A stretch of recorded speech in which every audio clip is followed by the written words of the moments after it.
再来，咱来讲新德县德北市有一寡公园，因为无爱互奥多拜骑入去，专工伫咧无障碍通道出入口设障碍物。不过因为安尼，有一寡行动较无方便的人，就正恶出入。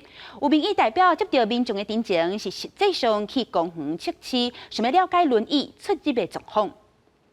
从安尼下来，哦，我就堵到了嘛，哦，小就堵到了。 坐轮椅想要入去公园，却去涂骹顶悬的路障挡条，得甲轮椅翘起来，才有法度入去。真侪新上朋友甲塞囡仔车的家长，感觉真无方便。很多那个不方便的人都没有办法进来。 其实有一点点障碍，我们可能就会跌倒，我们就会不灵敏啊。那我们是强烈建议，有这些设施都应该要被拆除。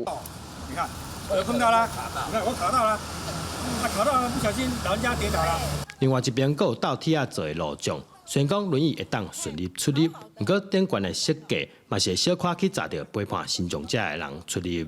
为了防止机车进入，可是却让更不方便的人更加窒碍难行。 进入这个公园，我想我们竹北是一个友善城市，这个路组的设计是否恰当，需要县市政府做审慎的一个评估。其实路组它是占非常小的面积，但是它却大大影响所有人的行得通的权利哦，尤其是在娃娃车、轮椅者跟身障者。台北市公所表示，后礼拜开会讨论拆除路障，卖另外各找办法来预防奥多拜出入，袂阁去影响到民众的通行权利。记者张君和新竹报道。